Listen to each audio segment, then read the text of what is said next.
बात बेबात पे अपनी ही बात कहता है, मेरे अंदर मेरा छोटा सा शहर रहता है। यादों के एडिट बॉक्स में क्या क्या चलता है देखो तो। दोस्तों, मेरा नाम है नीलेश मिश्रा और आप सुन रहे हैं यादों का इडियट बॉक्स। मैं आपको सुनाता हूँ रोज याद शहर नाम के एक शहर की कहानी और अपनी गीतों की डायरी से कुछ गीत, कुछ मैंने लिखे हैं और कुछ मुझसे बहुत अच्छे साथी शायरों ने। आज की कहानी का नाम है मोहल्ला। इसको भेजा है भोपाल की हमारी लिसनर शेफाली पांडे ने, जो बहुत अच्छा लिखती हैं। मैंने उनके शब्द भी इस्तेमाल किए हैं और आगे फिर इस कहानी को एक काल्पनिक मोड़ दिया है। 3 महीने पहले एक सरकारी चपरासी मेरे मोहल्ले में हर दरवाजे जाके एक भूरे लिफाफे में एक चिट्ठी सरका गया था। उसमें लंबी चौड़ी हिंदी में बस मोटी मोटी एक ही चीज लिखी थी, हमें अपना मोहल्ला खाली करना था और उसके बदले में नए फ्लैट मिलने जा रहे थे सरकार की ओर से। याद शहर में मेट्रो ट्रेन बन रही थी और उसका रूट हमारे इलाके से होके जाना ही तय हुआ था। दर्जनों परिवारों का पुश्तों का साथ खत्म होने जा रहा था। सबने चुपचाप जहर का घूंट पी के सामान बांधना शुरू कर दिया था। जा रही हूं मैं और छूट रहा है अपनेपन और सुकून का अड्डा, मेरा मोहल्ला। रोज एक घर एक ट्रक में उंडेला जाता है। एक ट्रक में एक टूटी अलमारी, पलंग, बर्तन ही नहीं जाते, यादें भी जा रही हैं, बचपन जा रहा है। इस घर में ही तो मेरे पिता बूढ़े हुए और उनका बेटा, मेरा भाई, खुद पिता बन गया। मित्रा बाबू का वो मकान भी खाली हो गया जिसमें बूबू पाकू के साथ मैंने घर घर खेलना सीखा था। गृहस्थी का पहला सबक था वो खेल। दूध से जले हाथ पर मरहम लगाने वाले निगम अंकल मकान छोड़ने से कुछ दिन पहले दुनिया ही छोड़ गए।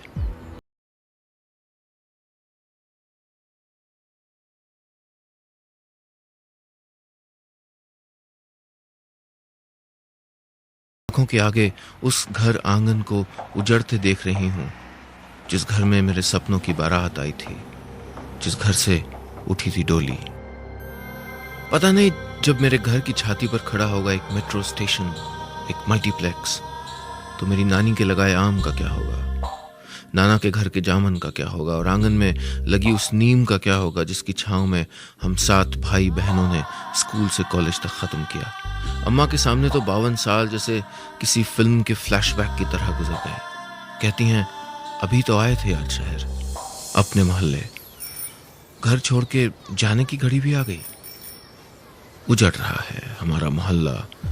खेलना, कूदना, लड़ना, जूझना, मोहब्बत, जुदाई सिखाने वाला मोहल्ला। कमल गुड्डू का मोहल्ला, जोशी शर्मा का मोहल्ला, जहां इन दिनों ट्रकों में भरकर सिर्फ सामान नहीं, जिंदगी के सुनहरे दिन जा रहे हैं। मैंने माँ से कहा, तो कब रवानगी है?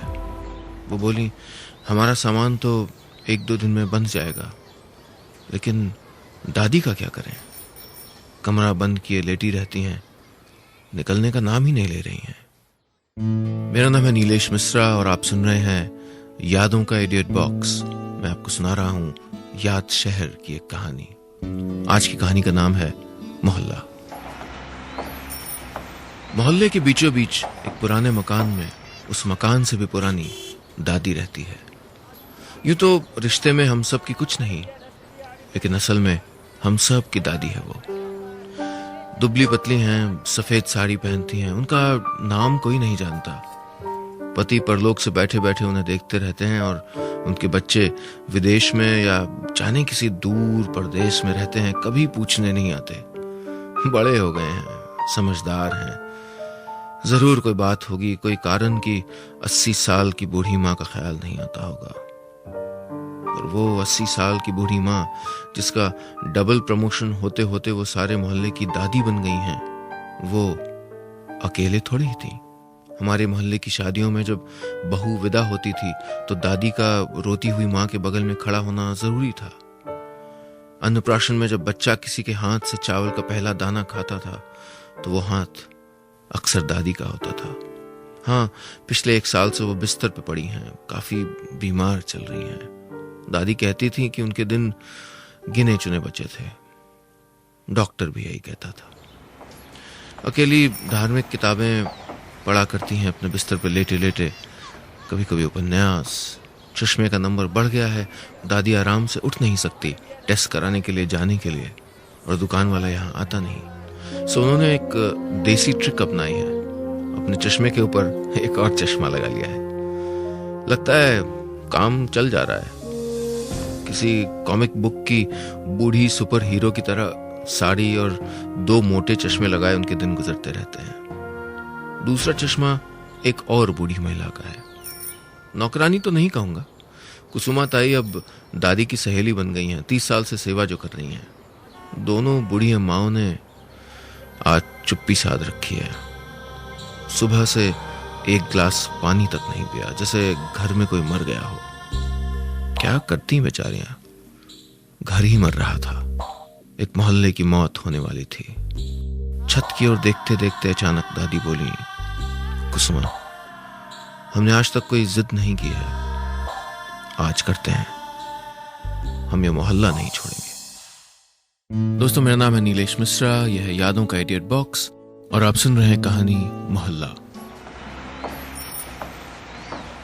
मेरे घर के सामने एक छोटी सी भीड़ ऐसे खड़ी थी जैसे किसी बहू की डोली उठने के पहले अनमने मन से भाई और उसके दोस्त गाड़ी, पंडित, फोटोग्राफर का इंतजाम करके खड़े हुए हों विदाई शुरू होने के इंतजार।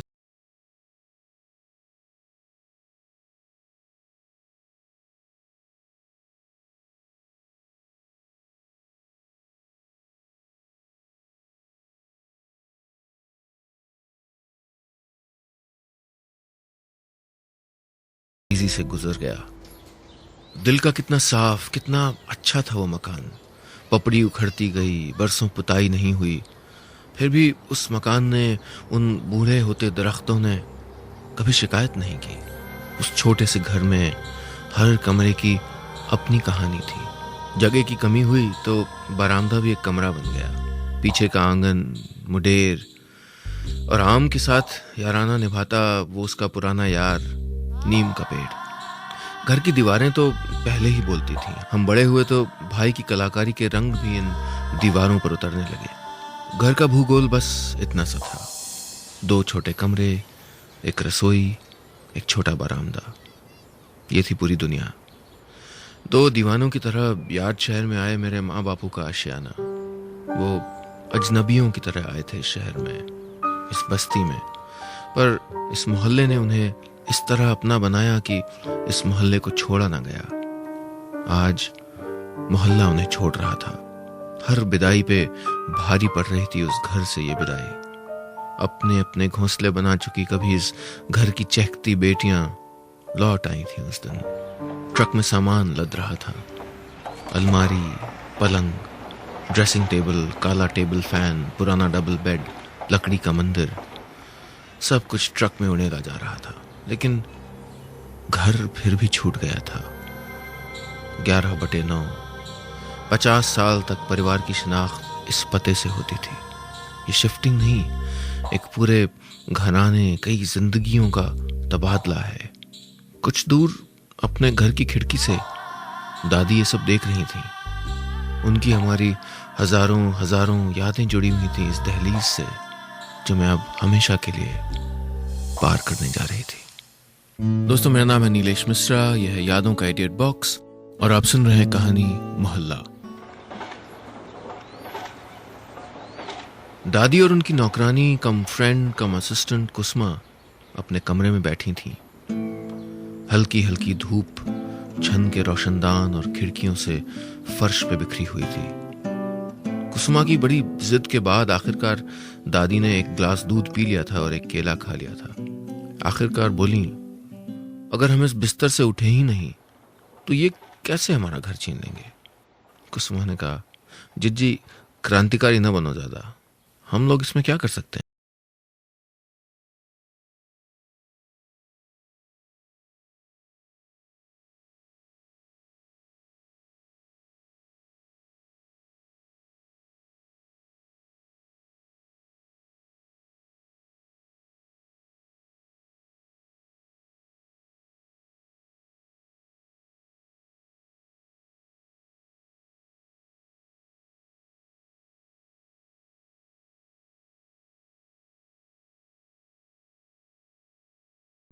किसी अंग्रेज ने कहीं सैकड़ों किलोमीटर दूर किसी आलीशान दफ्तर में बैठ के एक कागज के नक्शे पे हिंदुस्तान के दिल से पाकिस्तान को छीन के निकाल दिया, दो भाइयों को जुदा कर दिया, जैसे हम दो बहनें नसरीन और मैं एक पल में जुदा हो गई।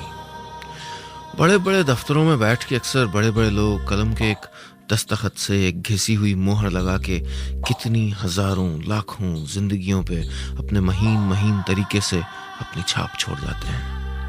नसरीन का दुपट्टा मेरे पास रह गया और हरे कांच की चूड़ियां।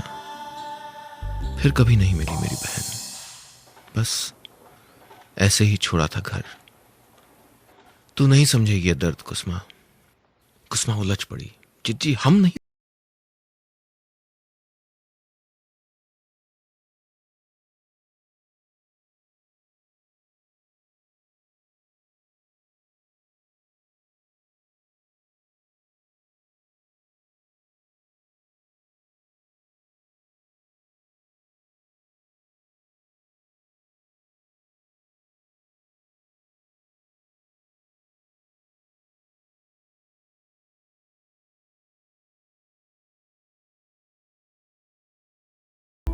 पर कचोटता 100 गुना ज्यादा है।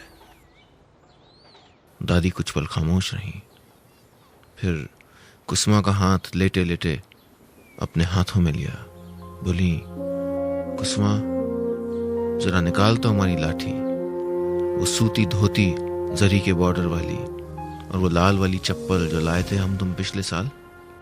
चल रही, कहीं चलना है।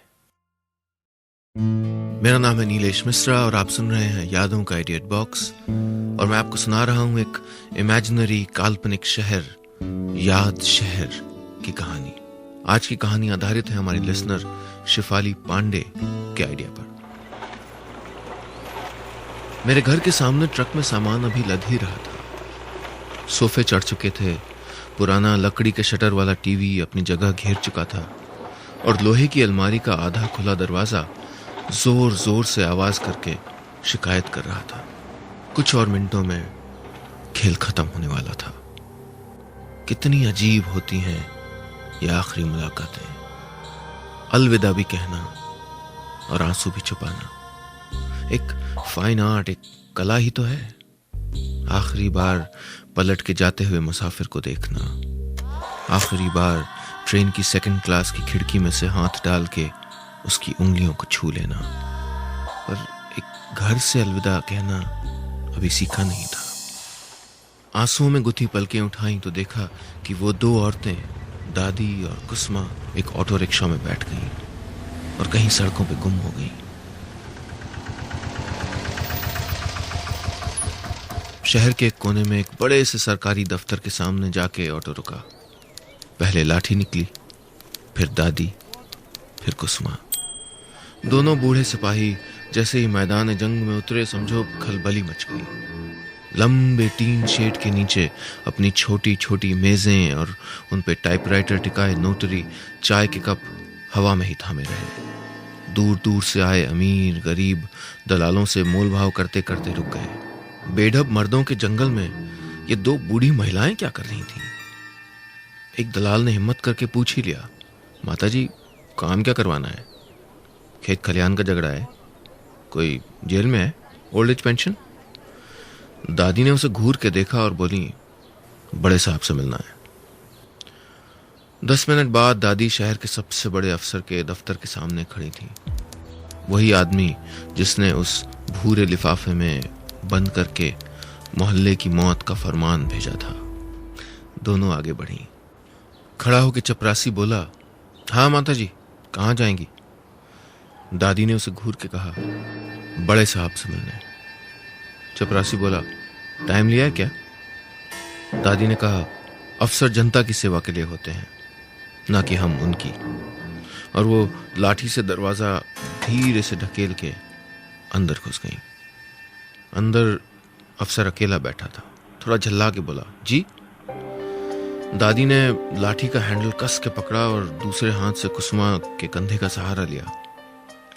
बोली, आप मेरे मोहल्ले को खाली करवा के गिराने जा रहे हैं। मैं मोहल्ले की वकील हूं। दोस्तों, मेरा नाम है नीलेश मिश्रा, यह है यादों का एडिट बॉक्स और आप सुन रहे हैं कहानी मोहल्ला। अफसर एक मोटी सी फाइल लेके आया, सामने मेज पे खोली, बोला, देखिए माताजी, प्रॉब्लम यह है। दादी ने बीच में उसे टोका, आप मुझे माताजी क्यों कह रहे हैं? मेरा नाम है एक, मिसेस घोष, वकील हूं मैं। कुसुमा दादी को देख के फुसफुसाई, जिज्जी आपका नाम मिसेस घोष है? दादी कड़क होकर अफसर की ओर मुड़ी, पर कुछ कहती इससे पहले खांसने लगी।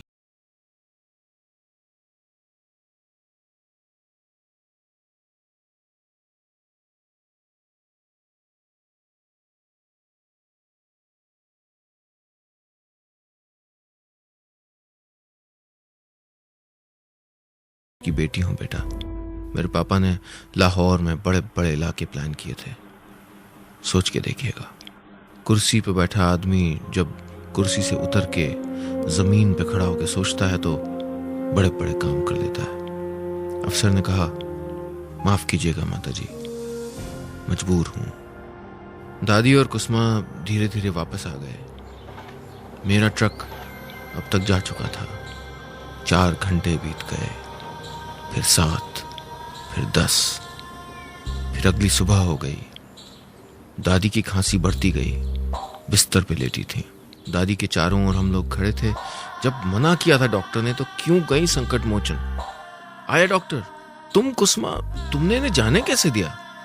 कुसुमा तो एक कोने में मुजरिम बनी खड़ी थी। दादी हल्के से मुस्कुराई और धीरे धीरे बोली, मैंने तुम सबसे झूठ बोला था। मैं कल संकट मोचन नहीं गई थी। मैं और कुसुमा पिक्चर देखने गई थी सिनेमा हॉल में। 30 साल से पिक्चर नहीं देखी थी ना। सब हंसने लगे, खुश थे कि दादी खुश मिजाज थी। दरवाजे पे घंटी बजी, शायद डॉक्टर आ गया था, लेकिन दरवाजे पे डॉक्टर नहीं।